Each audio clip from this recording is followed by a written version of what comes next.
I began this drill by taking a page from a previous movement so that I knew I had the correct instrumentation. Created the OGs and synced the file and put my page tabs in.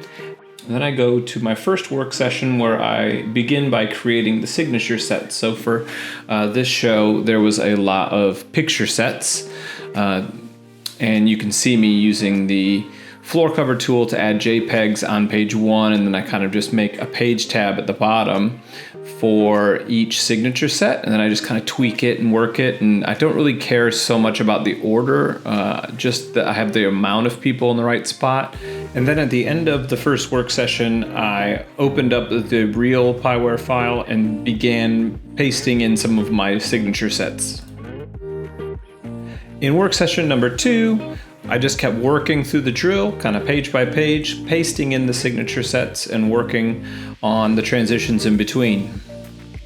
This show didn't have a lot of moving, so it was kind of a challenge to get from one picture to the next with very little transition time in between.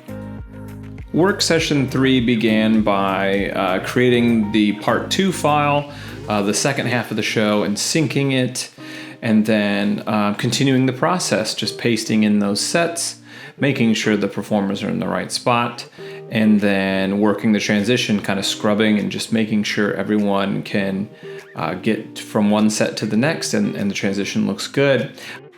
I employ the use of hide and show tools, so you'll see the drumline and color guard kind of go away, or sometimes you'll see an element on in the front wind section kind of go away, and then they come back, and that's just to help focus on the thing that I need to move first, or the amount of people that I need to move first. This movement had a dance team zone down in the front where the dance team will dance, and so a lot of the drill had to be designed around that. And then I wanted to make sure that there was kind of a rush to the very front sideline at the very end because the music was really intense. And then of course I go into formatting and finalizing, so adding all my measure numbers, adding my titles, adding all my information.